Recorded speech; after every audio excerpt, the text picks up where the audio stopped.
Okay.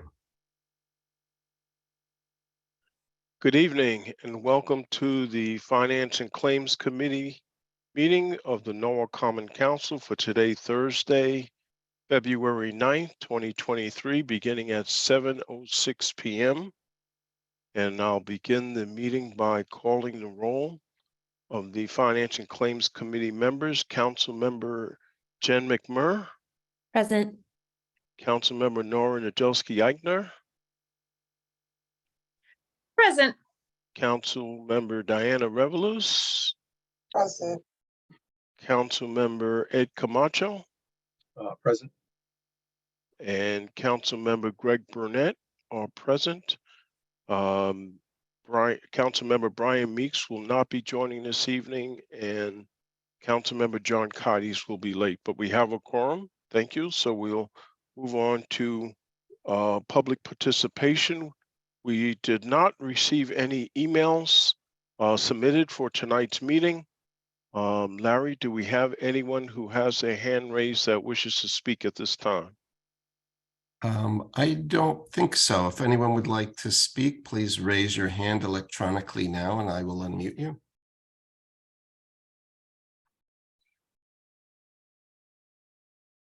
No, I do not see anyone, Mr. Burnett. Okay, very good. Thank you. So we will close public participation. Before we move on to item 4, which is approval of the minutes.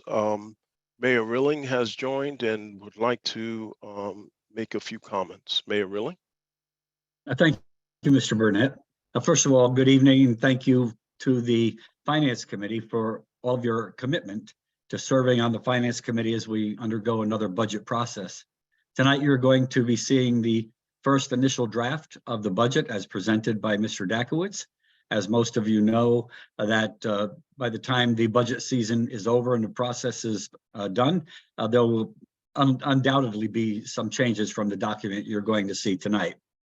So starting off, every year, the budget process is certainly a challenging one because I need to be, and we need to be, cognizant of several competing priorities while proposing a fiscally responsible budget that does not jeopardize our residents' ability to afford to live in our community. How much we raise taxes on Norwalkers must remain a major consideration in our 2023 and 2024 budget, and every budget for that matter, past and the ones that we'll be working on in the future. As you're well aware, residents have been dealing with unprecedented rates of inflation and rising costs of goods and services. Many have not even recovered yet from the fully recovered from the pandemic, losing gainful employment or having to take employment that barely meets their needs. Therefore, we must work together to have a fair, equitable, and balanced approach to the budget. We must have a budget that addresses both the critical funding and services that seniors, students, and all residents need, while making sure we don't make Norwalk unaffordable for our residents. That's why this year I have proposed a budget with an overall increase of 2.46%. Among other things, my budget includes funding for improving and maintaining Norwalk's world-class assets, such as our parks, green spaces, and incredible beaches, by supporting improved field maintenance and usage, combating flooding, and pursuing sustainability efforts to combat the threats of climate change, supporting local businesses and entrepreneurs, improving traffic and congestion by building upon our transportation infrastructure, and increasing mobility by installing more sidewalks, bike lanes, and trail systems, providing critical services for those in need, especially the most economically disadvantaged among our community members, investing in mental health services for children and families, and perhaps the most importantly, supporting our schools so they can continue to provide a world-class education for our students. At the beginning of this budget process, I asked all of my department heads to be conservative in their budget requests. I asked them to remain at 3.5% increase or lower. The city budget is virtually flat. After all my department heads reported, we came in at an increase of 0.75%. The Board of Education came forward with a request for 12.69% increase. As you know, I have a track record of increasing the Board of Education's budget year after year at much higher rates than all of my predecessors. demonstrating the city's ongoing commitment to making sure every student in Norwalk has access to a world-class education by making smart investments in our schools and our educators. And I'm proud of the progress we've made in the past decade on behalf of our students. They are the future and most important resources that we can invest in. My budget at this point in time includes a 4% increase for the Board of Education. This is nearly a $9 million increase, and it would build upon the progress we've made for every student in Norwalk. While this increase is significantly higher than in what I proposed for the city budget, it is less than the Board of Education's full request. This is because it is absolutely critical that we keep all needs in the community on top of our mind. I go back to Ms. McMurr's op-ed about wants versus needs. Needs are absolutely critical. Wants are nice. If we can do that, and if we can't, then we have to wait for a period of time before we can. When it comes down to it, we simply can't afford everything and expect many of our residents to take the hit. We must balance everyone's needs. The Board of Education's request of a 12.69 increase would equal approximately a $27 million increase to last year's Board of Education budget. It's simply not equitable for the community, nor does it balance the needs of our other ongoing city priorities. If we move forward with that funding request, it would mean that taxpayers would see an average tax increase of 8 to 12% citywide. A tax increase of this nature would be nothing short of irresponsible, and it is certainly not sustainable. I'd like to remind all of you that we've prioritized our schools since I came into office, and the schools have made historic progress in increasing the quality of education. In addition to supporting historically high operating funds for our schools, last year, we announced several plans to upgrade our neighborhood schools. In 2022 alone, we put forth our plans to build a new Norwalk High School, completed the groundbreaking and now working on building the new Cranberry Elementary School, welcome students in the newly renovated state-of-the-art Jefferson School, and before that, the addition to the Ponish Ridge Middle School. We made historic announcements that after more than 40 years, students in the South Norwalk community will finally have a neighborhood school. One neighborhood school at a time, the city of Norwalk is working to deliver the best learning environment for students throughout Norwalk that will only continue.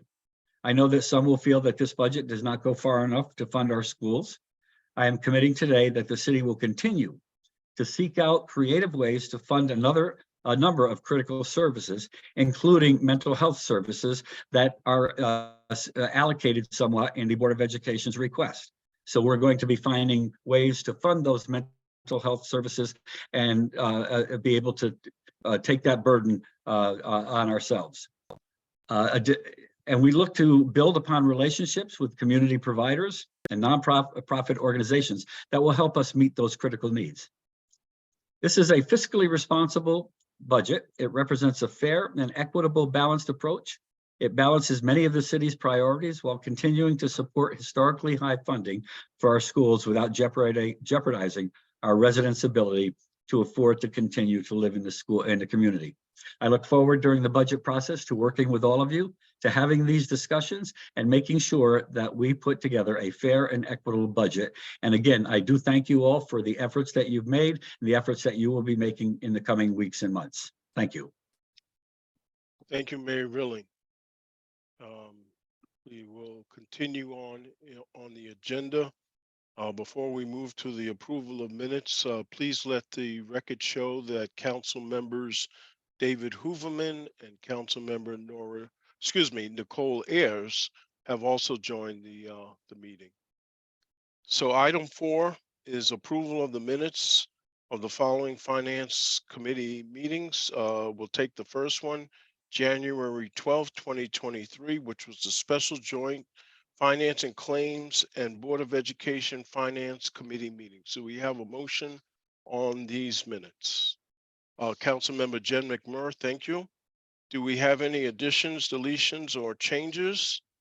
I have 2 that I see on page 2 under the staff lifting. Alexandria Estrella should be listed as superintendent as opposed to the chair. And then under others, Nora Najelski Eichner's name should be removed. It's a duplicate. Nora is a member of the committee and is listed above. Those are the only changes I see. Are there any others? Okay, hearing and seeing none. All those in favor of the approval of the minutes with the necessary changes, please signify by a verbal aye or raising of your hand. Aye. Okay, all those opposed have the same right. Any abstentions? We have one abstention, Councilmember Ed Camacho. Thank you. Moving on to the minutes from the January 12th regular meeting. Do we have a motion on those minutes? Councilmember Jen McMurray, thank you. Any additions, deletions, or changes to the minutes?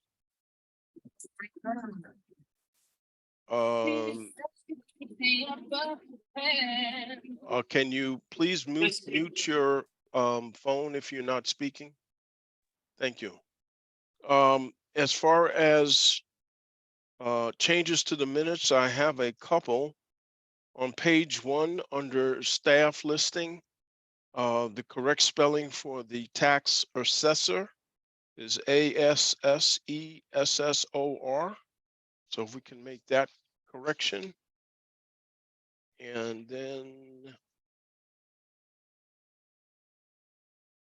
on page 5 of the minutes, the last sentence on that page, it should state, she said this would be for about 15,000. Please add the words items or bills to that sentence. On page 6, the second paragraph from the bottom, again, the correct spelling of the word assessor. And that completes the changes that I had. Are there any other changes to the minutes? Hearing, seeing none, all those in favor of the minutes with the necessary changes signify by a raise of hand or verbal. Aye. Thank you. All those opposed have the same right. Any abstentions? Councilmember Ed Camacho is abstaining. Thank you. That completes the minutes. We now move to items 5, 6, and 7 on the agenda, which is the Claims Committee report for February 2023, the narrative on tax collections dated February 2023, and the monthly tax collectors report dated January 2023. So over to you, Lisa B. Thank you. Can you hear me? Yes, we can. Thank you. I'll do the claims first because there's no vote needed. It's for informational purposes only. There was actually only one refund that we issued during the entire month, and it's just for your informational purposes only. So with your permission, I would move on to the January end of month report and the narrative that reflects it. We are pleased to report that as of the end of January, we were at 90.28% of our collectible levy, which is pretty much exactly where we should be in January. And I was somewhat relieved because, as you're aware, we were not able to bill our motor vehicle supplemental billing until they're actually going out this month. So our collection rate really did not take a hit from that at all. We're right where we need to be. And the first week of February saw very robust collection activity because February 1st was the last day to pay. So we won't really know exactly where we stand with the collection overall until we close out the month of February. But that being said, we're pleased with where we were for January. In terms of billing, those supplemental motor vehicle bills are at the printer now.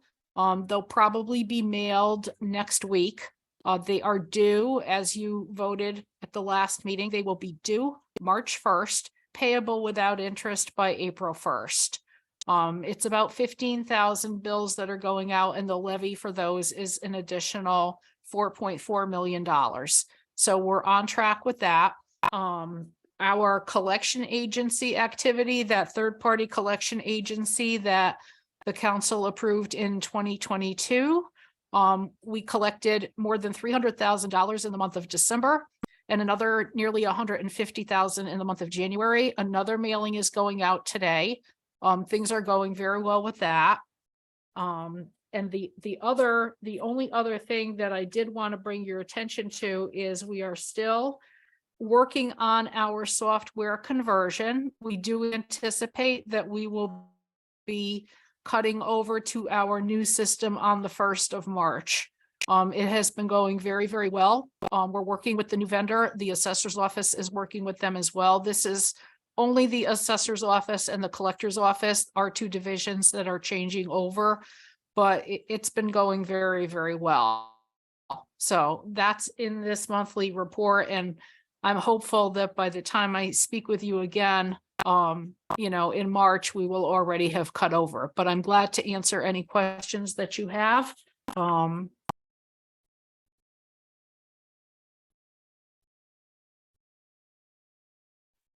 Thank you, Lisa. Any questions for Lisa? I did have one question, Lisa. We're slightly behind with our tax collection rate compared to last year. Any concerns, or I know you indicated in the narrative that the cutoff was the end of January. Norwalk residents had till February 1st, so we might see some additional tax payments. But any concern at this point with being almost 2% behind from last year? No, that's a good question, but I'm not at all concerned because we did take in so much in February. I was actually still posting today payments that were made at the bank branches on February 1st. So those payments have made their way back to us, and we're still posting, we're still processing mail. So I'm not concerned at all. If we saw a drop like that as of the end of February, I would be very alarmed, but I'm not concerned at all. Great, thank you. You're welcome. Any other questions on the tax collectors report? Okay, seeing none. These 3 items are for informational purposes only. So we thank you for providing the update, and we'll look forward to next month's continuing update. Thank you. Absolutely.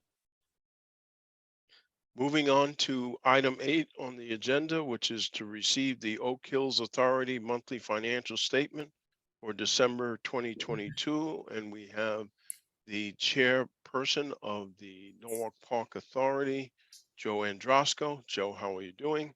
Doing great, thank you. Just Great. the Oak Hills Park Authority, not all of Norwalk. Yes, I'm sorry. Thank you for the correction. Yeah, so happy to give a quick update. It's obviously winter time. This is financial performance through December. The incremental performance of December is minimal. So the story that was, kind of set through September, October is still what we're seeing, and we'll continue to see that really through March. April is the time frame when rounds and things like that really start to go as it starts to warm up. But we did, in December, we voted to create modest increases in greens fees and in season passes. These are actually pretty mild season increases. So, no major controversies there. And kind of just rising, actually a little bit less than inflation this time around. And then the other thing that happens during the winter is, to the extent that we can get capital improvement projects done and we have budget for it, we try to do that. So we've been deploying some of those assets and getting some of our capital work done. So that's always exciting because that kind of is the real improvement zone for the park. Another financial update is that we have a line of credit that we have used in the past. We haven't had to use in a few years. because we've had some operating cash, and we've actually started building a capital reserve as well. But due to inflation, due to our financial position now, we thought it was a good time to increase that a little bit. So we've upped that from 200,000 to a 225,000 line of credit. It's just an opportunity to do that, where if we ever do need it, we may need a little bit more just in case prices continue to be high like they are.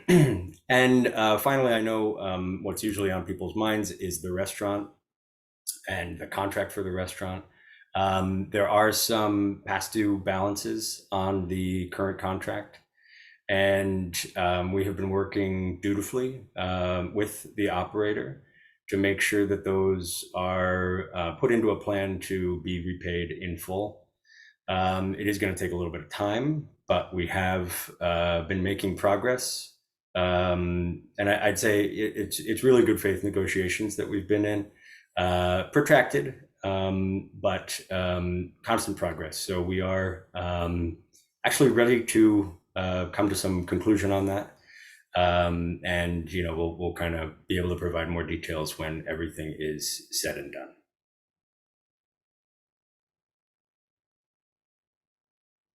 Thank you, Joe. Any questions for Oak Hill?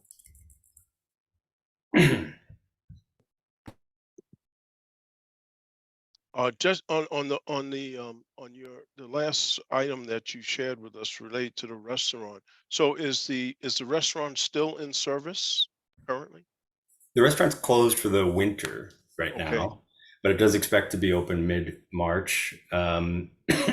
Excuse me. For a similar to what they did in prior year, they're going to do expecting to do a St. Patrick's Day kickoff to the season.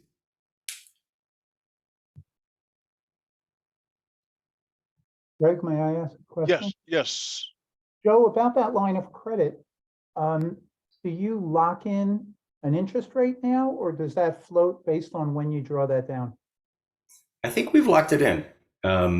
So it doesn't lock in at the time of drawdown, but it's I can't remember exactly the rate. I don't want to misquote it, but it's somewhere in the six plus range. Okay, thank you.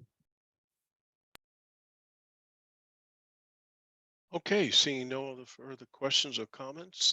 Thank you, Joe, for the update, and we'll look forward to seeing you next month for Thanks, everyone. Good evening. updates. Great, thank you. Moving on to item 9, and I will read the request as noted, requesting a special capital appropriation in the amount of $425,000 to increase the appropriation to fund account number noted, the Silver Mine driveway improvements. This capital appropriation shall be funded through $425,000 of authorized but unused general obligation bonds or notes of the city. The $425,000 of bonds or notes of the city shall be issued in accordance with the provisions and terms set forth in the original bond resolutions that authorize the issuance of bonds or notes of the city for project number as noted. Do we have a motion on this request? Councilmember Jen McMurray, thank you. And we have on the call with us Bill Hodel from the Board of Education to provide background and narrative on this request. Bill? Yes, thank you, Mr. Chair. Yes, this is the much talked about project at Silver Mine Elementary School. In the interest of safety and the very narrow areas and small parking areas, it has been decided by the community that something needs to be done. While this project was developed in concept a number of years ago, a allocation was approved in year 2020 for $1.5 million.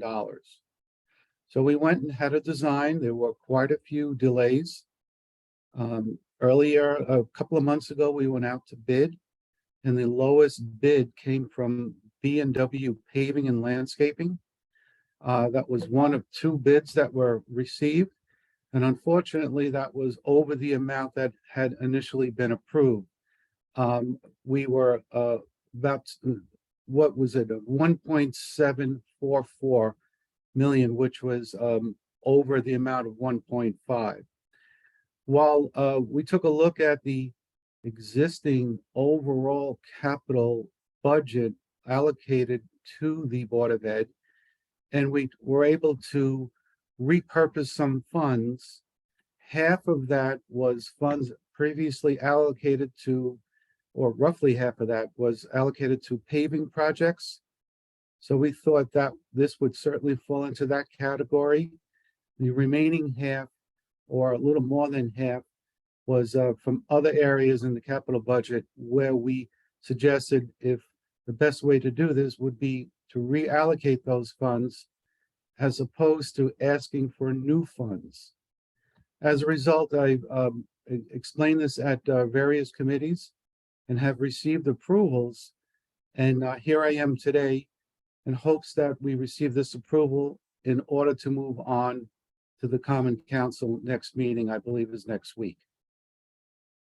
So that's where we are at this point. Any questions?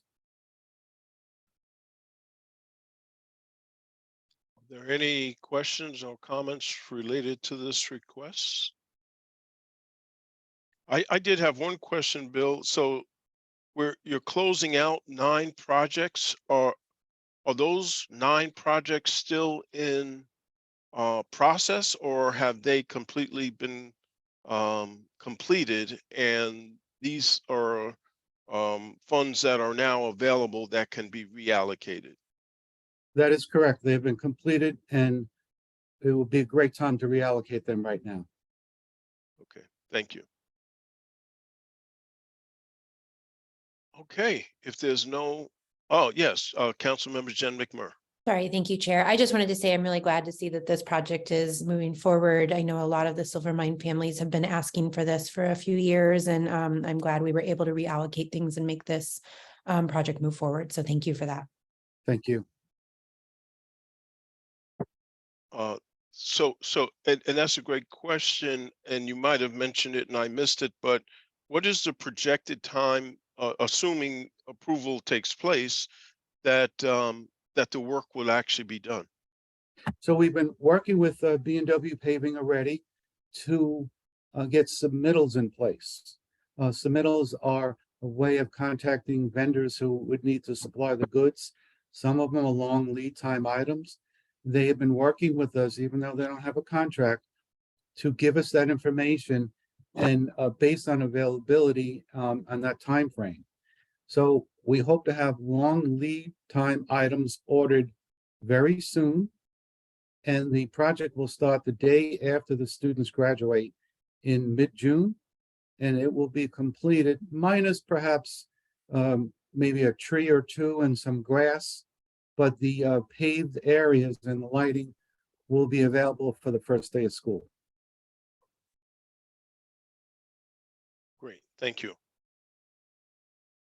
Okay, I'll call for the question. All those in favor of approving this request show by a sign of raising your hand or a verbal aye. Aye. Okay, all those opposed have the same right. Any abstentions?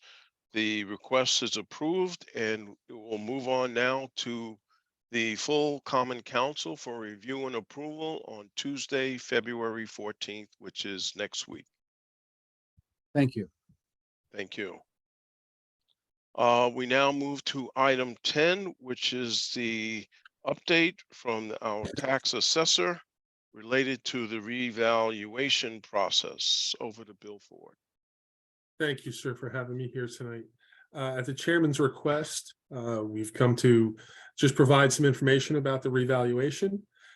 Vision Government Solutions has been in the field inspecting properties. They've inspected over 1,500 properties.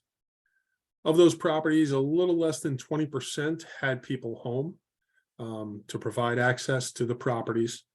Of the 20%, give or take, that were home, they're running at about a 50% acceptance of providing access to the interiors of the homes. Our procedure with Vision Government Solutions is going to be that they then send letters to any of the properties that they tried inspecting that they could not gain access to. And we've discussed now a second letter in addition to that. So if they're in an area and they can't get interior access to a property, or if nobody's home, they send a letter out on those properties. But they complete an exterior review of the property while they're there, the first visit. That provides them sufficient information to have a general idea of the condition of the property. It is always best to gain interior access to get the best data. The most accurate data provides the best values. And that's what we're hoping to have. Prior to the inspections and everything, we worked with Vision Government Solutions to finalize the data collection information, data elements to collect, different levels of what are different data elements like the condition and grade of the property, different levels of those items. So if the condition is average, good, or excellent, that's what we've been doing. So they have inspected over 1,500 properties, and we're moving ahead with additional inspections. They have one individual here. She's been inspecting all of the commercial properties and been doing a great job providing a lot of back and forth information while she's doing those inspections. So that's where we're at. There have been a couple of phone calls about the inspectors. And I want to stress something very, very much. Our inspectors are only interested in the real estate. No inspector related to the city or Vision Government Solutions will be asking any personal questions. They're not going to ask for your birth date or any information about the individuals. They're only interested in the real estate. I know that was a concern of some of our officials as to whether or not there may be some other things going on. It is not any of our people that may be doing anything like that.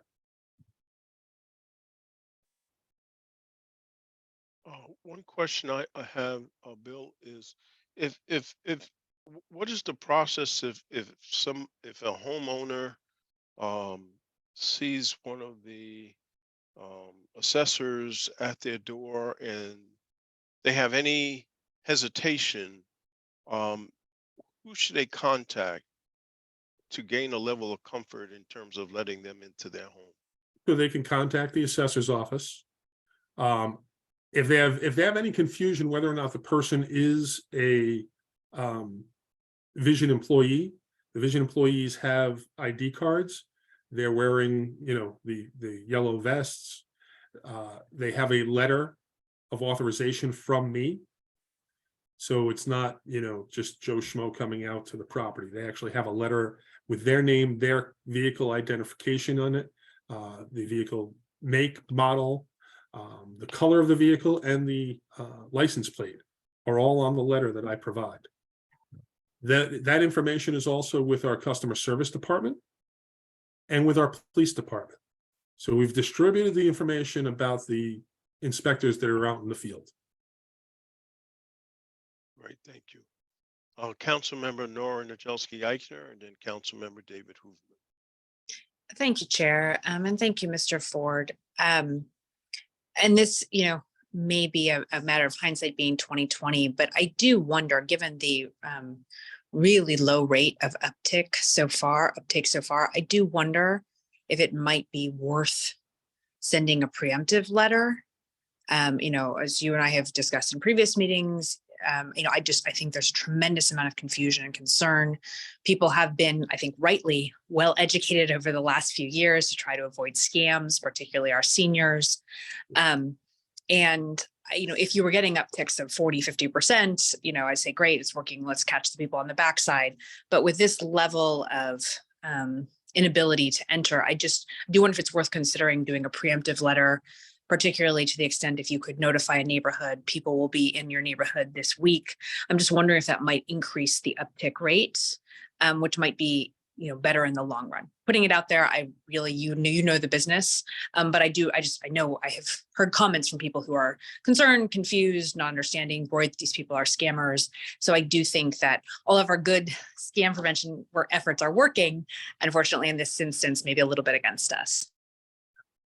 Agreed. And we are discussing ways that we can provide better information to the public as to what areas the different collectors will be in at different times.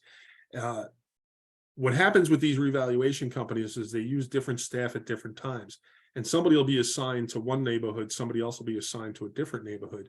And what happens is they're not there.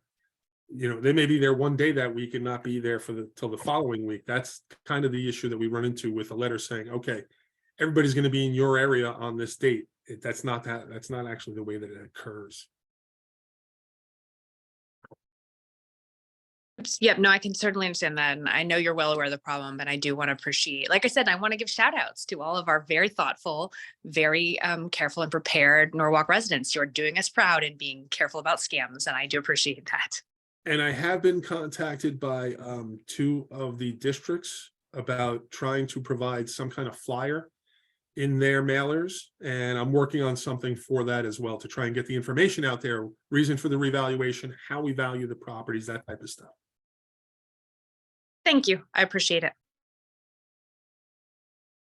Councilmember David Hoover. Thank you, Chairman Burnett. Really just sort of building on what my colleague, Ms. Najelski-Eichner was talking about.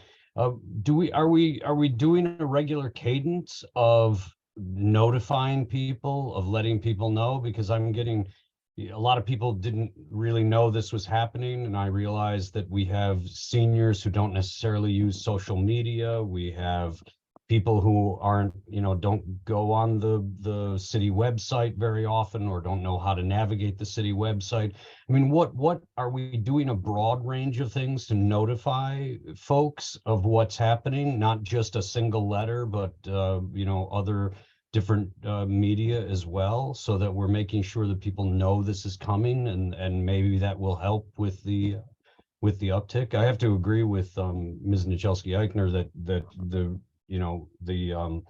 what you guys are doing is great, but I'd love to just see a better response rate. So we provided a press release. We've had a number of different news organizations do articles on the revaluation.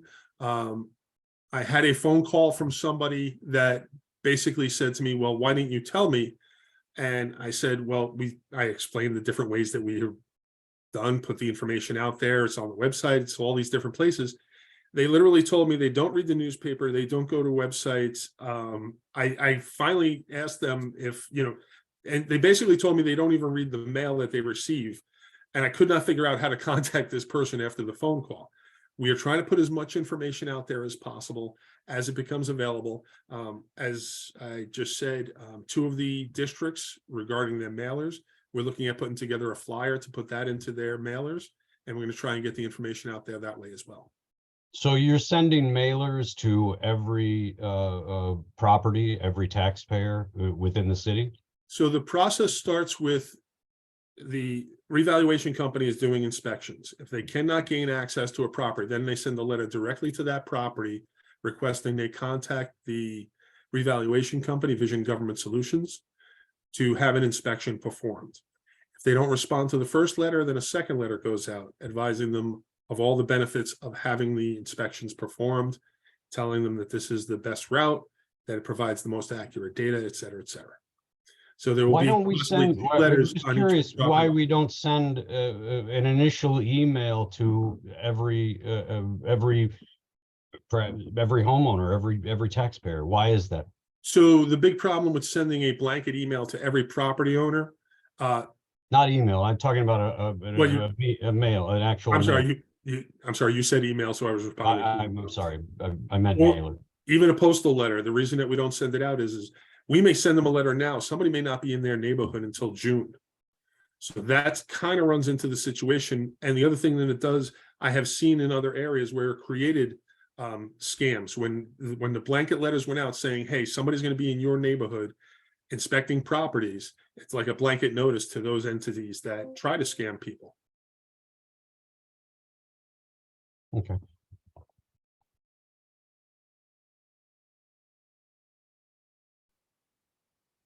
Yes, Councilmember Jen McMurray and Councilmember Diana Revolus. Thank you, Chair. So I was just doing a quick search on our city website, which I think I've said this multiple times is not super user friendly. So I'll give you a pass there, but it doesn't seem like there's any information updated on that about this current program and assessment or the appeals process or anything. And we also have a spotlight section at the bottom of the homepage that would be, I think, well utilized in this area to make people even more informed than the mailers, because there are people who go on the website and do a quick search, and it looks like the information there is from 2022. So right now, the 2022 information so it's going to be, I'm currently at the same time as doing the revaluation. We're finalizing the grand list for 2022, which we hope to be publishing very shortly within the next 2 weeks.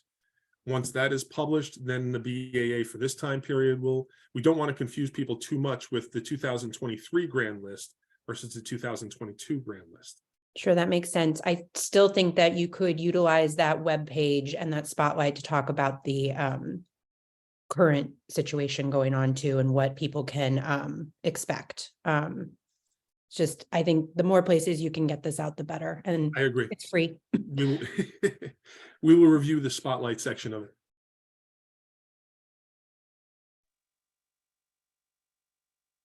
Okay, so I guess it's my turn.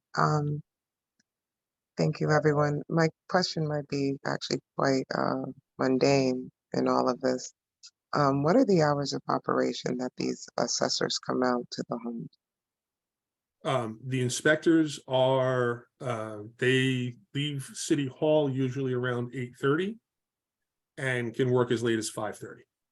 So that's working hours of probably most homeowners that would be at work, right, as well? Yes, and that's Especially in why, the climate that we are, that everybody needs to work. So why, instead of mass mailers, do we not focus on, let's say, a street or I don't know, 10 properties a week? Call them directly and make appointments to come to their home, instead of, even because I can completely understand in today's day and age, not going online, not going in my mailbox, not going to see, looking at things that are just junk mail, not going to the website.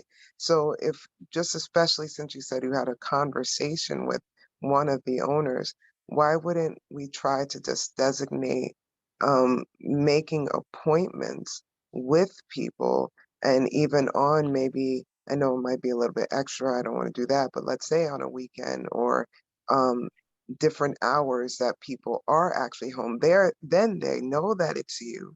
That's less problems with scamming, and that's actually more equipped for your time, because when you do go out, it's not going to be repetitive, because the person and you have dictated an appointment to come to the property. so regarding the calling of people, we do not maintain phone numbers of individuals within the city. We don't have the ability to do that. Regarding, so there will be Saturday visits. We don't like having the Saturday visits unannounced. People, Right, of course. I've been in the business now almost 30 years, and hurts to say that. The times where people are surprised by somebody on a Saturday is much worse. Mhm.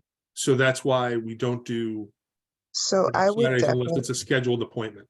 of course, I'm definitely saying Saturdays as a scheduled appointment, but in the tenor of, like, those same owners, especially if, let's say, for example, registered voters, we have their phone numbers, we call them for votes. So wondering if, and not to add to anything, but if we can call residents say, hey, we would like to assess your property.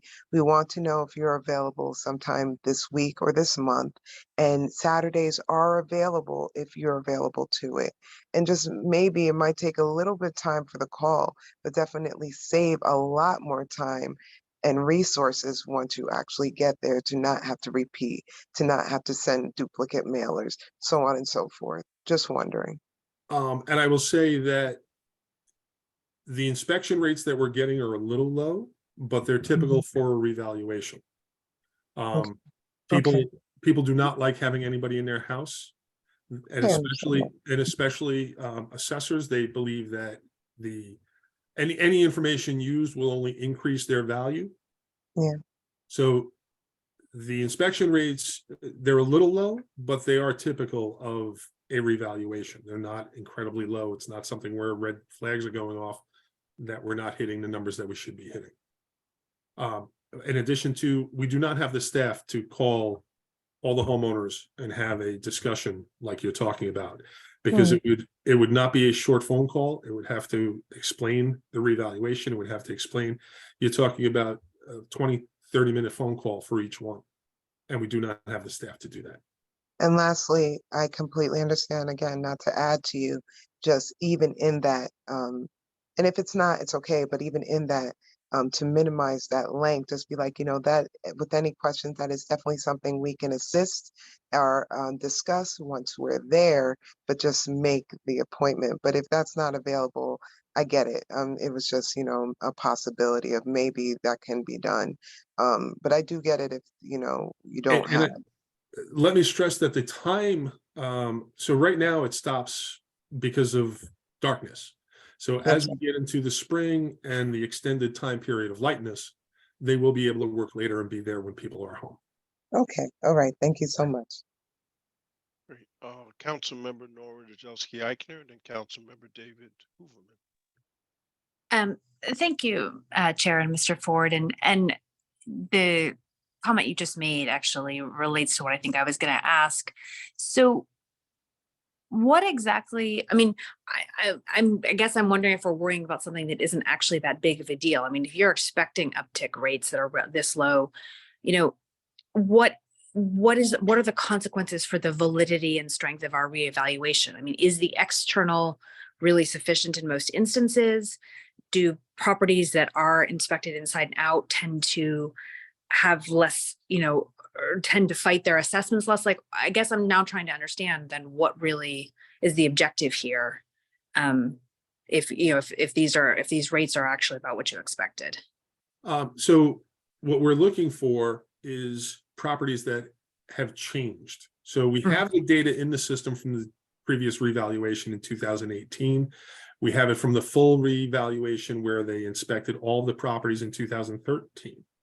So if properties have changed, if you've done work to the properties, that's most important. Any variations of information. Okay, so we're also looking for if something was inaccurately done prior. So somebody missed the side when they were drafting the house, they missed the side addition, or they missed something like that. We're trying to correct all of that information primarily. When renovations have been performed to a property, those are key. If you put in, and I'm going to use, you know, we have neighborhoods that put in $100,000 kitchens, that will increase the value of the property. So that's the information we're looking for. Okay, no, and that's certainly helpful. So, but what I guess I'm trying to, again, just a little bit, what are the consequences for this city in terms of, so I guess if you've missed a major renovation and you're therefore undervaluing the home, we're undervaluing our tax collection a little bit. And that's the risk here. I guess I'm trying to understand if we will meet the in the range of sort of normal here, then are we still able to get sufficient accurate information from the external review to achieve your ends? If somebody does the renovations that we're talking about, if they're significant, they're going to make sure that the entire property looks appropriate for that, if you know what I'm saying. Right. Yeah. So if we had a property, and this happens a lot, we had a property, let's say in fair condition. Somebody bought it, I should also stress that we have cleaned up a lot of information from sales and from building permits recently. A lot of work went on during COVID. People were home. They were like, okay, I don't like that anymore. And since I'm not going out to dinner, let me renovate that kitchen. Yeah. I had a discussion with somebody the other day. I said, the problem is a lot of those kitchens only take out for like an electrical permit. And we started reviewing some of those to look at where patterns exist that we can try and locate that information. And the person I was talking to said, oh, no, mine is down to the studs. I got building permits. So we do have that as well. People are taking out building permits. We're reviewing all the building permits. So we know if somebody took out a building permit for a brand new kitchen, we have that information from our building department. Okay, great. So that's very just helpful to understand that we are not without resources here to try to be as accurate as possible. Okay, fabulous. Thank you. Councilmember Jen McMurray. This is very quick. You know, all of us have campaigned, all of us have made multiple phone calls, like Councilmember Revolus was saying. Robocalls are very effective. Robocalls, you don't talk to anybody, you put a recording on, it robocalls everybody.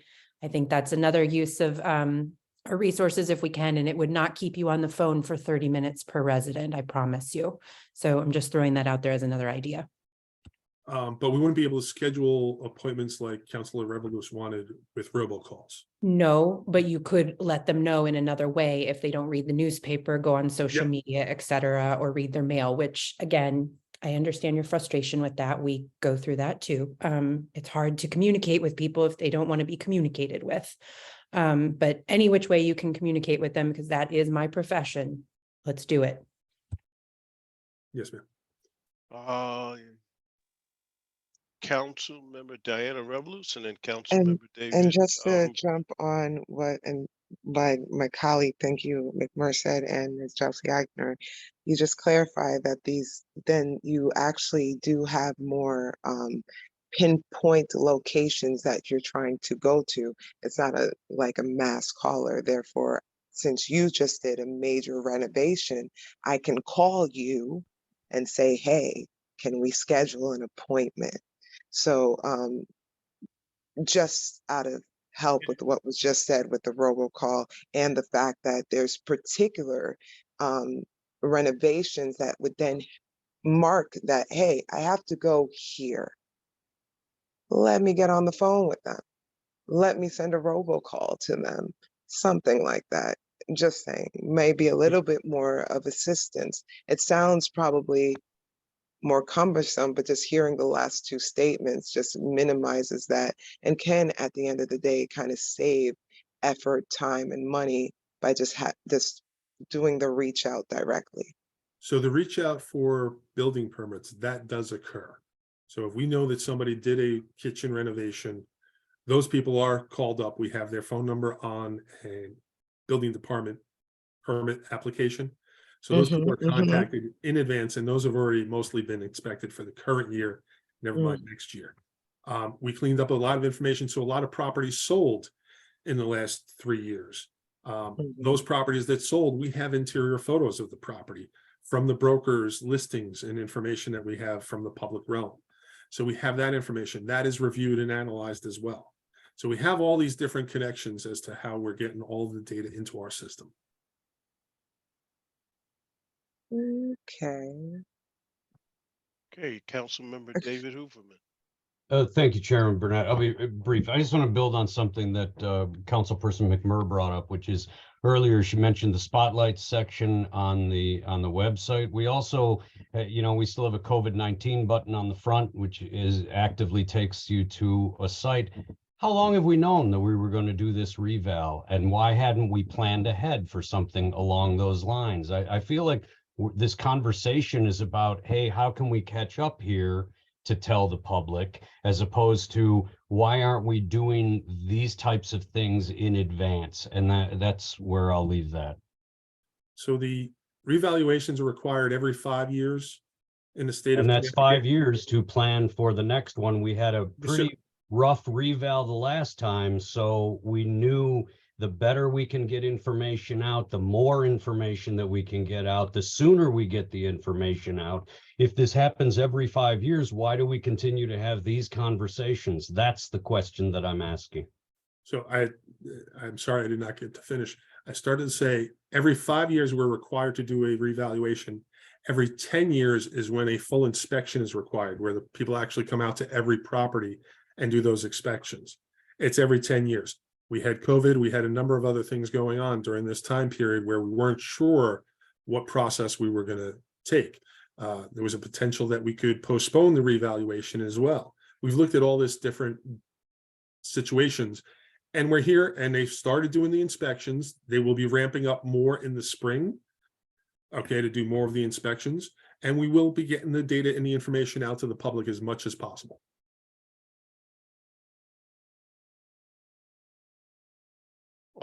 Councilmember Diana Revelous, you still have your hand raised? Oh, You have, No, I'm sorry, I'll put it down, but even hearing what was said, it just doesn't alleviate me from what I've been asking, but I didn't mean that, I left it up, but even what was just said, we could reach out earlier, so I'm just agreeing, I guess, and, I'll just leave it with, okay.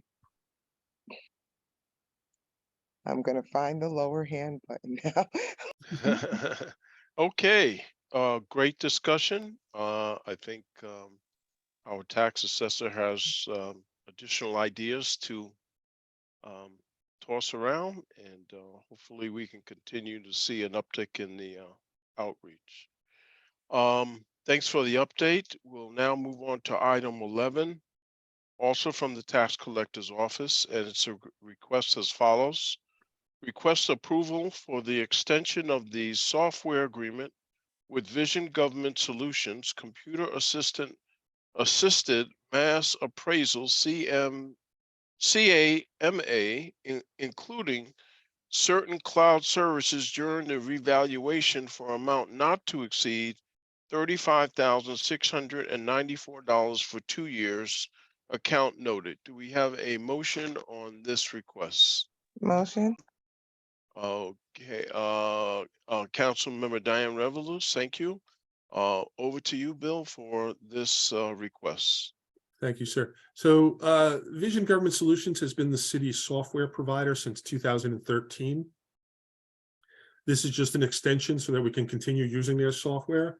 The statement about certain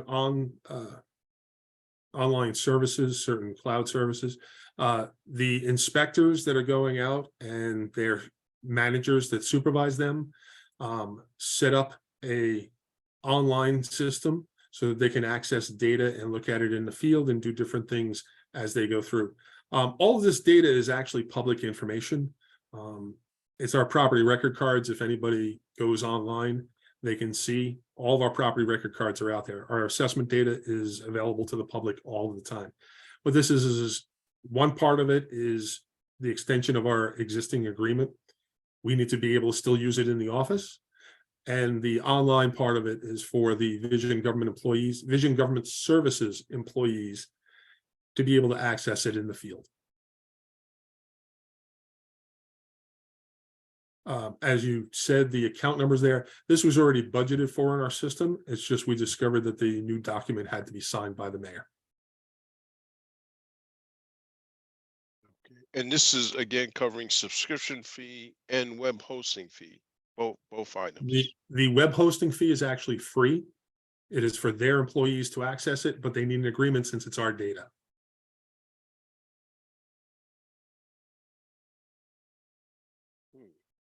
I mean, looking at the backup information, I thought I saw a price for both of those items. I didn't see anything that was written as free. Well, that's the way that it was just written, because it's the dollar amount is the amount for the software, for our use of the software. The web hosting portion of it is going to be free for the duration of the revaluation. The majority of the assessor's office staff won't be using the online web hosting data. They'll be using our in-office data. So when you call up to the front desk and one of my clerks answers the phones, they're using our in-house information. They're not using the data that's being prepared for the 2023 revaluation.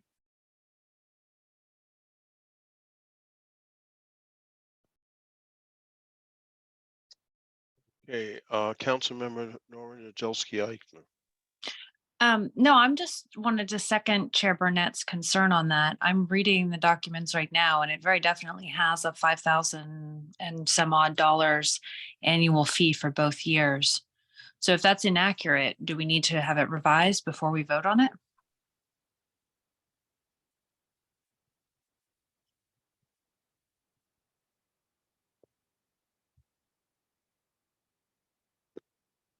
So we budgeted for the $35,000 total. I think we will have it fixed before it goes to Common Council. Let me put it like that. So the contract that was shared with us for this meeting, I have to review that with our attorneys. Is inaccurate? I need to review that with our attorneys. Well, then I Because I have a summary of it, and my summary, I didn't read the entire contract.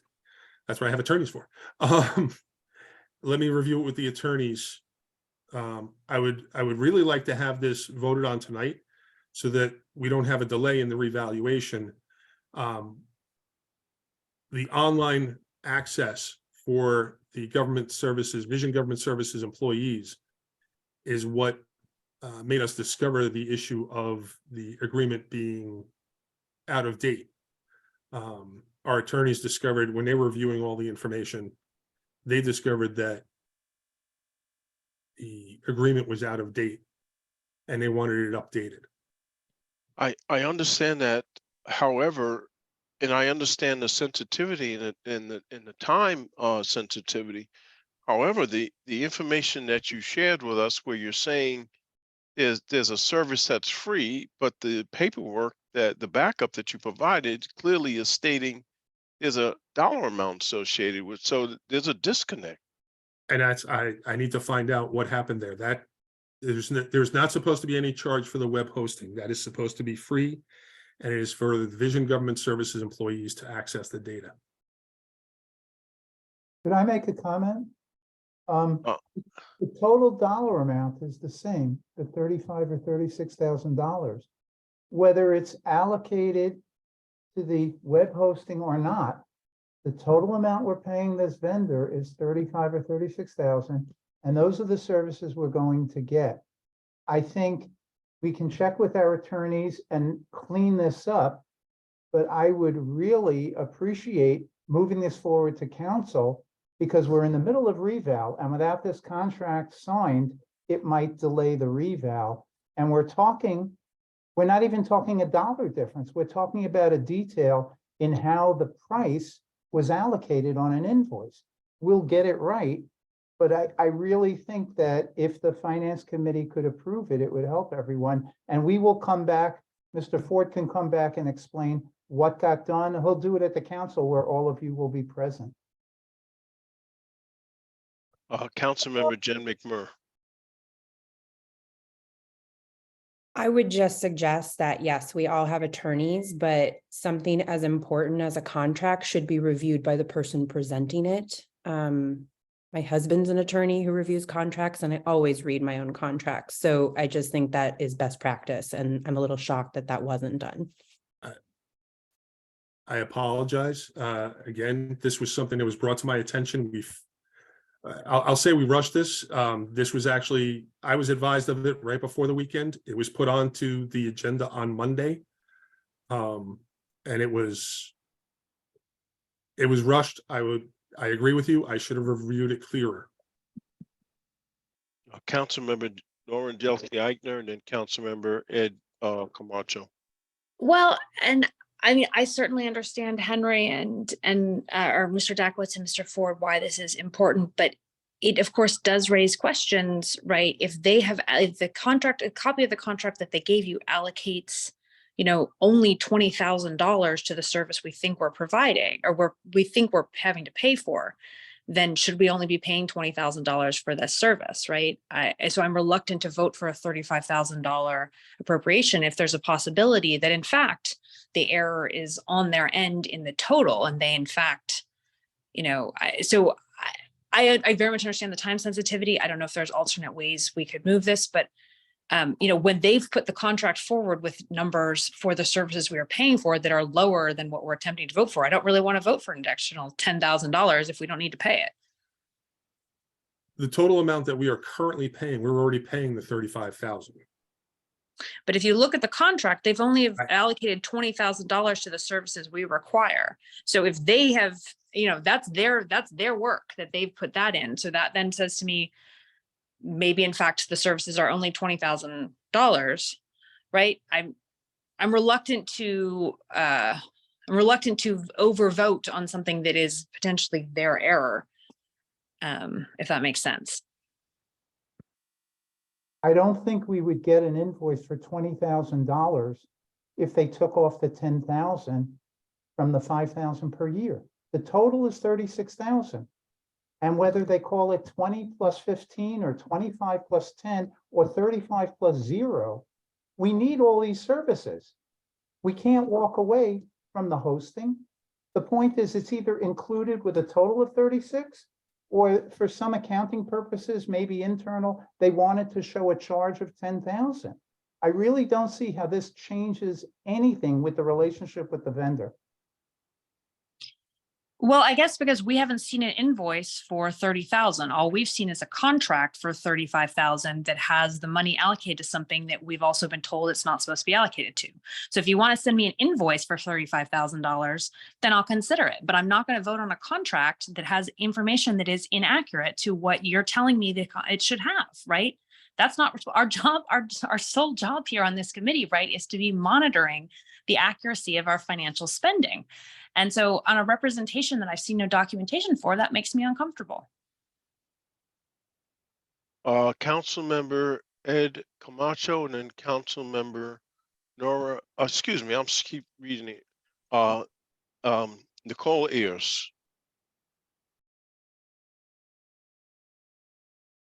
Ed, you're muted. There you go. I didn't get a packet, so I don't see the contract, but is there some way, since what Mr. Adakowicz and Mr. Ford are saying is that the total contract amount hasn't changed and all of the services contained in the contract total of $35,000 or $36,000, can we just vote to approve the amount on the condition that it will be for all of the services indicated in the contract, whether some are denoted as being free or not free or whatever? It includes all of the services, and subject to a corrected contract being considered and voted on at the Common Council meeting on Tuesday or next Tuesday. Is that something we could do? So in other words, approve the amount conditionally in that way? I'll hold on making a comment to that till all questions have been answered. Councilmember Nicole Ayers, do you have a question or comment?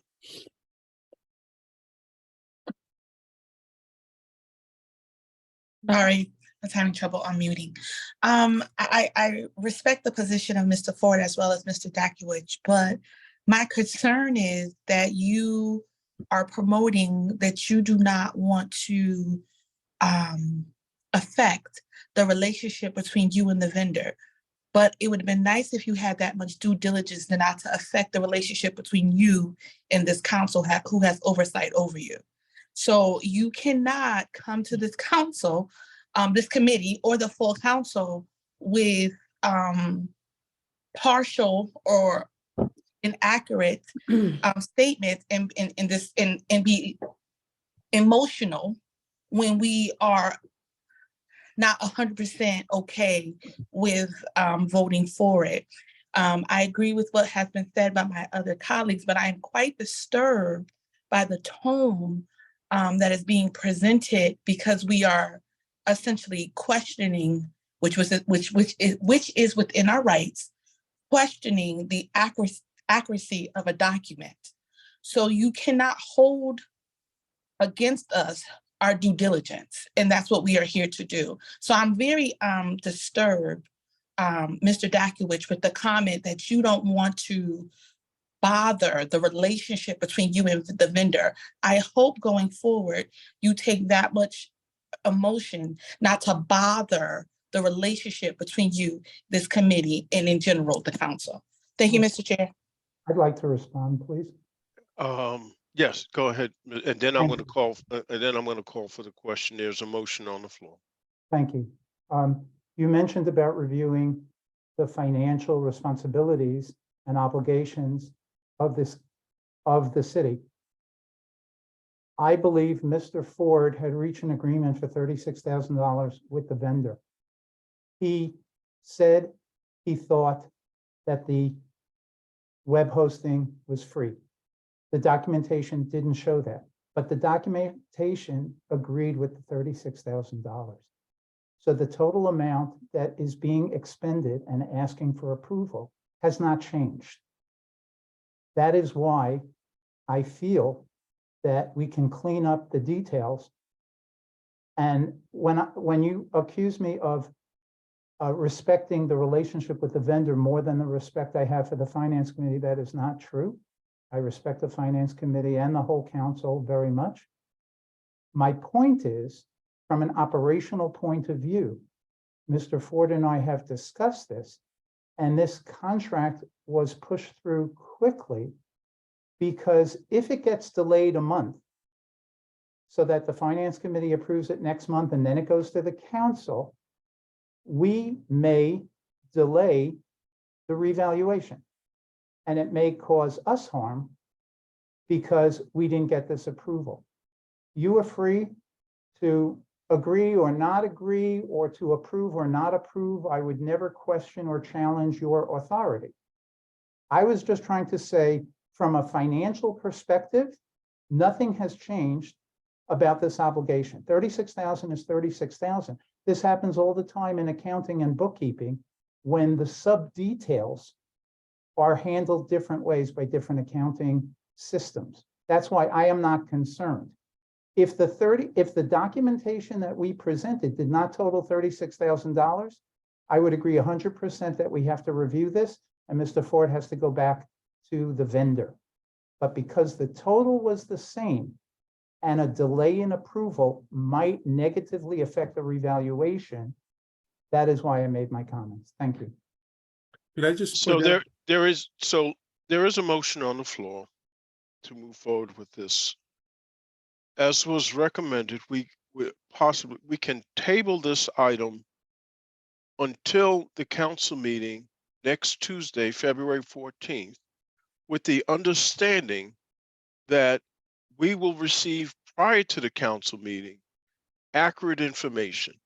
I think the concern that has been raised is that what we're reading in the backup in the contract and what was stated, one item being free, another item, the backup contract showing a cost, we need clarification on that.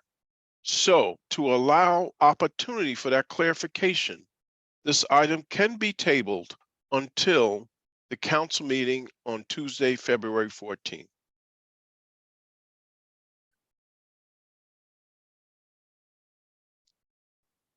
Council member Ed Camacho.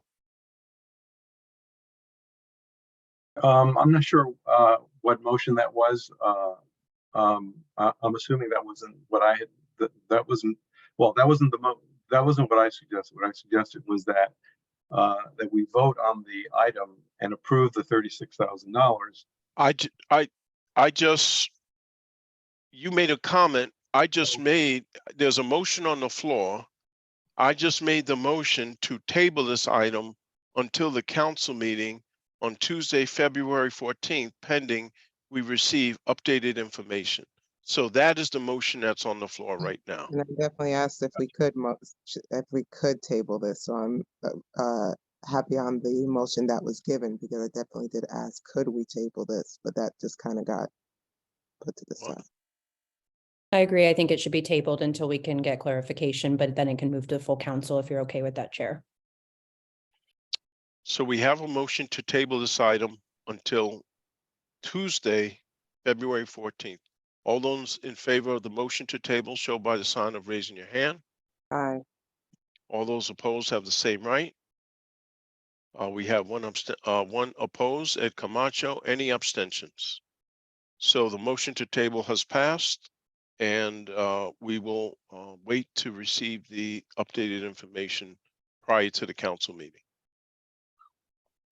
All right, moving on to item 12, which is the presentation of the fiscal year 2023 recommended operating budget. And we have our Chief Financial Officer, Mr. Henry Dakowitz, to make the presentation. Thank you. Can everyone see the slides? We can now, yes. Great. Thank you.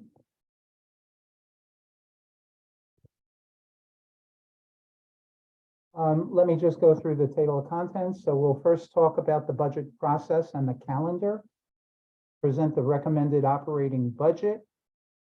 We'll also reiterate the COVID and ARPA funds that the city and Board of Ed have received. We'll look into a little bit of detail, the recommended operating budget by department for the city. Have a little discussion about the unrestricted unassigned fund balance known as the rainy day fund. And then we'll talk about the tax levy and mill rate, how our operating budget translates into tax levy and mill rate. So when we look at the calendar, we start with pro forma budgets were sent to each department October 28th. This is where the budget department sets a target. The mayor had issued us a guideline of 3.5% maximum. And we go through head counts, expected payroll costs. We send the whole package to the departments and we ask them to respond with their requests. They get their requests into us, we review them, and then we meet with each and every department between December 5th and January 11th to review their requests and their differences from our pro forma. The mayor's recommended budget comes out tonight. The Finance Committee has a public hearing on February 23rd. On March 7th, the Common Council sets the budget cap. It then goes to the Board of Estimate and Taxation. They meet with all the departments between March 8th and March 21st. They have a public hearing on March 22nd. And on March 27th, they forward their tentative budget to the council. As you're well aware, if they have a tentative budget that exceeds the council cap, that has to be voted on and approved. If not, the council sets the final budget cap one way or the other, April 11th. And then it comes back to the Board of Estimate and Taxation, who sets the final budget and tax levy on May 1st. Here's a historical allocation of the dollars. We look at the city local expenditures. In 18, it was 157.5. This current year, 23, 196.3. And we're proposing 197.8 for fiscal year 24.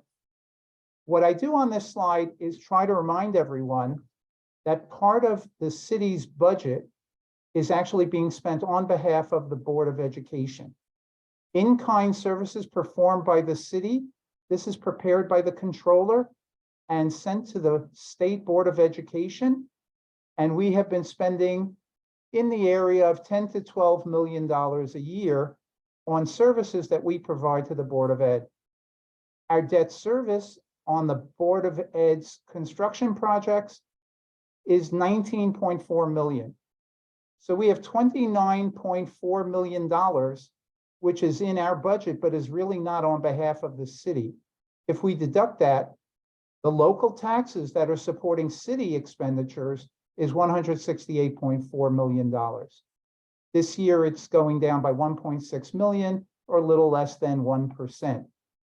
Conversely, the Board of Ed went from 185 up to 217 last year, and we are recommending 226.6, but we have to add back these in-kind expenses to get the true total measure of local taxes supporting the schools. It has ranged from 211 up to 234, 244, 256 projected for fiscal year 24. That's an increase of 11.9 million from last year and a shade under 5%. So the total increase is 342 million. Last year was 414. We're looking at an increase of about 10.3 million now, which is a 2.5% blended increase. And when we look at the allocation, the city has been averaging about 40%, 39.7, and the Board of Ed is using about 60% of the local taxes for their operations. Just to remind everyone, this is the summary of what we have gotten from the federal government. The COVID money was given to the state and then it came back through us. We also got some from FEMA. So on the city side, we got 1.6 million from FEMA, 1.9 from COVID relief, some other small grants of 127,000 for voting, and 39.3 million of ARPA money for a total of $43 million. The Board of Ed got 7.15 million for COVID relief, another 450,000 from the Office of Early Childhood, 37.9 million in these state grants, the ESSER grants. The last one, ESSER 3, is the ARPA money, 24.8. The other two are just other state support of education, over 13 million, for a total of 37.9, for a grand total of 45.5. So in total, the city and the Board of Ed have received $88.6 million in federal funds, either directly from the federal government or the state, and the ARPA money alone was 64 million out of that.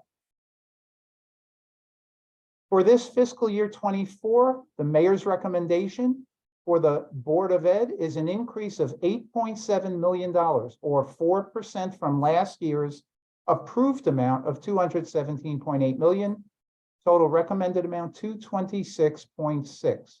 On the city side, we are looking at a total increase of 1.5 million, or 0.75 of 1% over last year's approved amount of 196.3 million. The total recommended budget is $197.8 million. Looking at a line-by-line item by department on the city side, employee benefits, which is the largest category last year, is going down by $12 million, or 31%. That is the primary driver of why the city is only going up 0.75%. The next slide will go into detail, but for right now, let me go through the other departments. Debt service went from 35.3 million to 40.4 million, an increase of over 5 million, or 14%. As I've mentioned before, we are increasing the amount of debt we have, and at the same time, we are facing higher interest rates. According to our financial statements, on June 30 of last year, the end of the year, we had 305.5 million of debt outstanding. We issued in August 82 million par value of new bonds, but we did have about 26 million of old bonds that matured that we paid off. So if we look at the total debt outstanding as of now, we are standing at 361.6 million. As you know, the financial advisor did an analysis a year ago and said 400 million seems to be the point at which AAA bond ratings are in jeopardy in Connecticut. So we're currently at 361.6, and the debt service has gone up because the interest rates being charged are much higher as well. Police came in at 3.5%. Public Works went from 26.3 to 28.8 million, an increase of 2.4 million or 9.3%. Most of that is related to trash and recycling. We have an increase of our bills with city carding for recycling of $1 million. In the past, the materials that we separated would be sold and we would get a credit for recycling. That market has changed and we now have to pay for the recycling. We do not get a credit. Additionally, we're looking at an $800,000 increase in the costs for solid waste. So those two items compose 1.8 million out of the $2.4 million increase. If you look at just the general wages and contracts that have to go up, that makes up the rest of the 2.4 million. Fire department came in at 3.4%. Pension plans came in with an increase of 2.4 million. What's happened there is that we have our general increases of pension plans. And then we also had the actuary explain to me, we've had increased healthcare usage by our pension. So therefore, we had increases of $500,000 for the police, an increase for the fire, increase for the city pensions. And therefore, we had $1 million increase out of the 2.4. That's why it's a little on the high side. The rest of the numbers are not terribly large. Some of the large percentages are on a very small base. The grants went up by $493,000. We have a $500,000 grant this year for the Redevelopment Association. We haven't had that in the past. Other than that, the changes are pretty straightforward. So we end up with 197.8 million for the city, an increase of 1.5 million or 0.75%. The Board of Ed went up 8.7 million for 4. The blended rate is 2.5% of an increase. Let's talk about those key drivers. So employee benefits and insurance went down by 12 million. One part is health insurance. In our preparations of the budget, we discovered an error was made about 2 years ago when we changed from United Healthcare to Anthem as our vendor. The controller had to set up new codes to handle the employee co-pays for this insurance. In error, those co-pays were credited not to the city's health insurance plan or fund, but to the Board of Ed's health insurance fund. It was accidentally, errors can be made by anyone.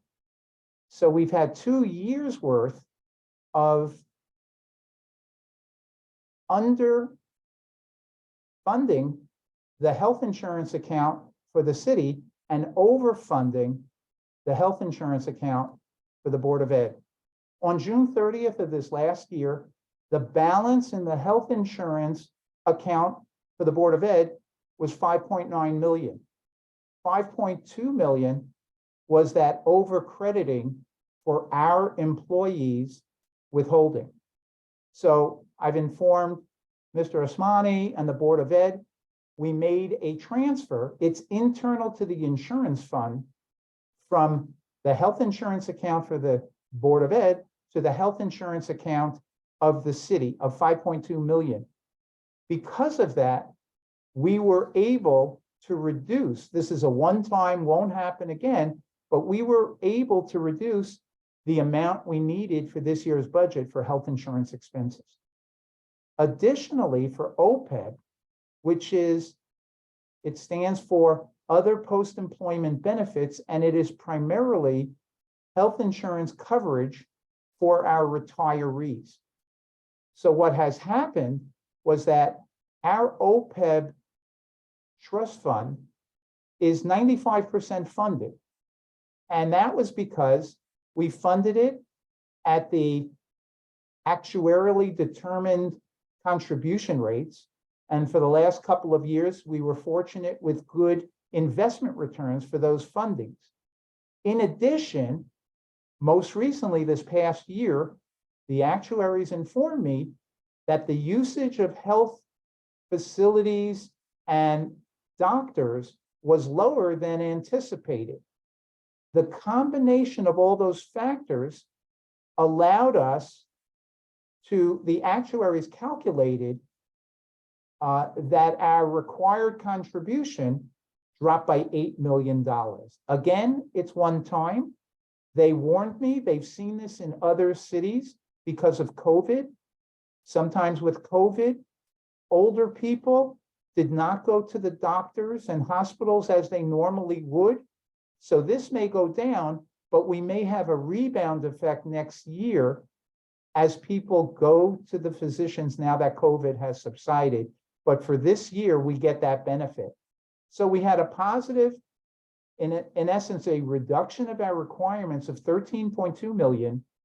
But I noticed that the balance in our workers' comp fund of our insurance fund seemed a little light based on the actual usages. I wanted to beef it up by $1 million.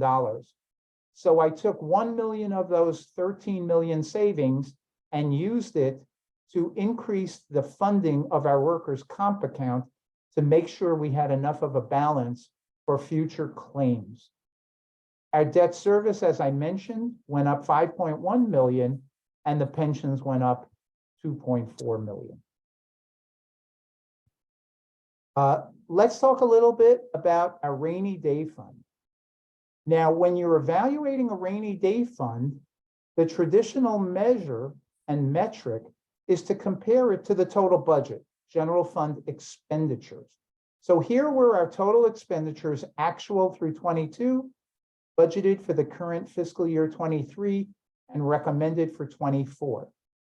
Here's what our balance was, unrestricted, unassigned at year end: 69.7, 58.4, 72.4, and the most recent financial statements, June 30, 2022, we had 74.9 million of fund balance of our rainy day fund.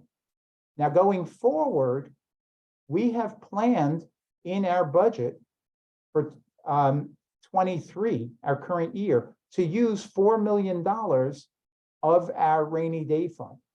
So therefore, the next set of financials, if nothing else changes, the 74.9 would go down to 70.9. Our auditors state that when we specify a certain amount of drawdown of the rainy day fund in our budget before June 30th, they are forced to take it out of unrestricted, unassigned. It's still in our fund balance, but it's not in the rainy day fund. This coming year, we've increased the drawdown to $6 million. Again, if nothing else happens, the 70.9 minus 6 becomes 64.9. Here's the percentage ratio of the rainy day fund, 69.7, over the total expenditures.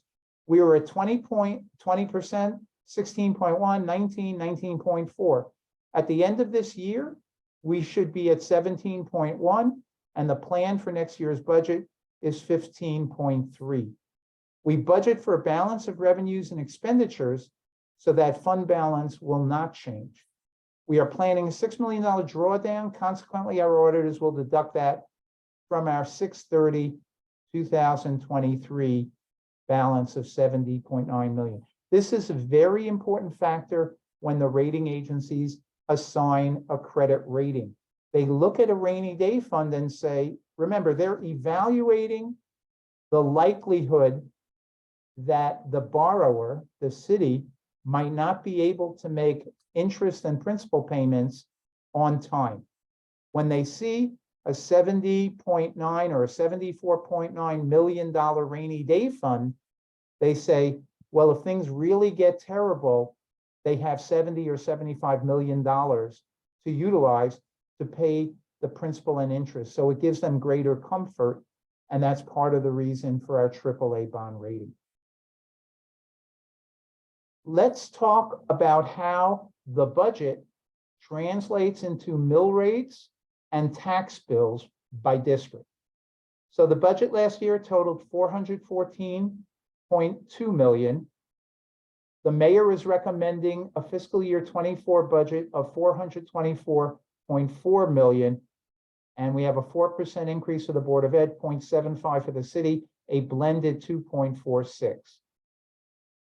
So the recommended mill rates, the first, second, and third, which all get the same services, are 25.42, an increase of 0.8773 mils, or 3.57%. The fourth district, an increase of 0.8055, 3.26%. The fifth would be 25.3057, a 0.7340 increase, 2.99%. The sixth district, 24.4443, which includes the mill rate that the sixth taxing district asks us to collect on their behalf. So the total increase was 1.5112, 6.59%. The mill rate for the 10th district, which is motor vehicles, remains at 30.467. Using the medium home values from the 2019 grand list, and these are assessed values, 70% of market value. So in the first district, we're using 6,105. The increase will be $211, 3.58%. Second district, 5781, 199 increase, 3.57%. The percentages are the same because we've used the same median home value as we have previously. The tax bill for the third district, 7749, an increase of 267, 3.57%. Fourth district, 7025, increase of $222, 3.26%. Fifth district, 9511, $276, 2.99%. And in the sixth district, 18,693, an increase of $1,155, 6.59%. In conclusion, we feel that this is balanced, fair. It shows fiscal restraint. It's affordable to Norwalk single-family owners. And as the mayor indicated in his opening remarks, it allows us to satisfy the priorities of the administration. Thank you.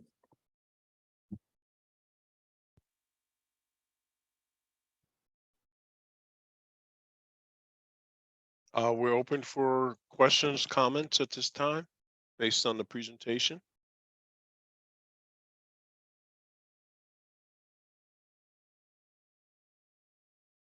Council Member Jen McMurray.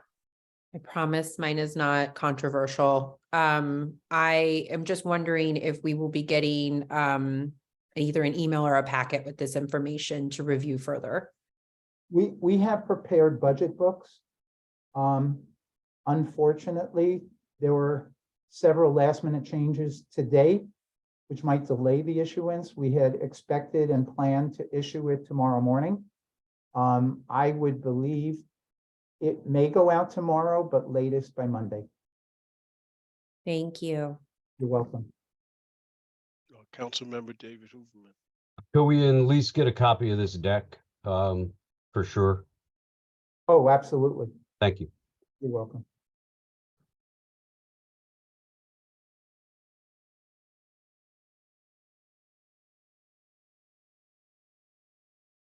Any other comments, questions?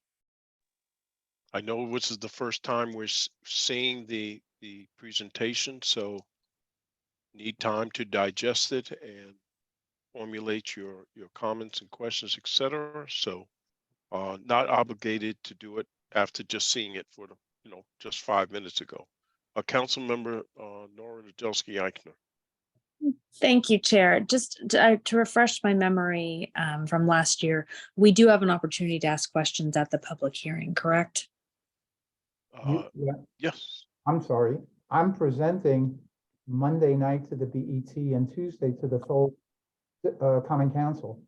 So you can ask our questions of me at both of those venues. Okay, terrific. Thank you.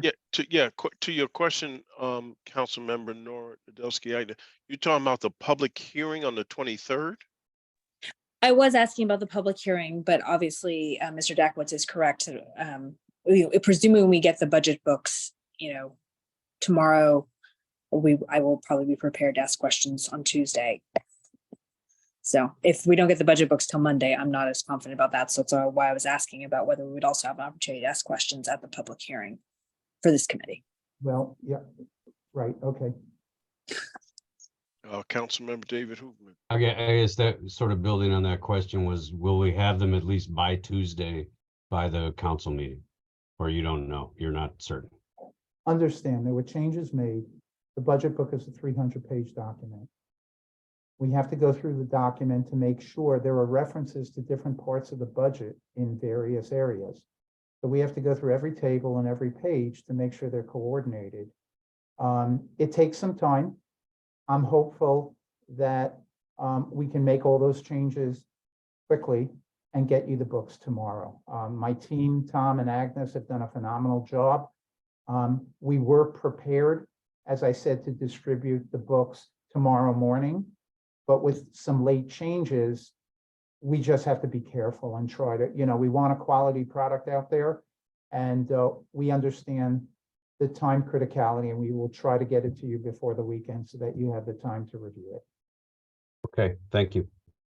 You're welcome. Okay, seeing no additional comments or questions at this time. Thank you for the presentation, Mr. Dakowitz. And we will now move to item 13, which is motion to adjourn. Motion to adjourn. Thank you. All those in favor show by the sign of aye. Aye. Or verbal. All those opposed have the same right. Any abstentions? Thank you, everyone, for participating. And we'll look forward to receiving the slide presentation as well as the budget books in the very near future. So Slide presentation can go out first thing tomorrow morning. perfect. And hopefully the budget books, we've had physical copies. We also will post it electronically for all council members and BET members. We're getting binders, which can be updated as different bodies review this budget. And we're hoping to get you those binders tomorrow. Thank you. Okay, thank you. Thank you, everyone. Have a great rest of your evening. Take care. Good night. Thank you. Thank you all for your work. Thank you.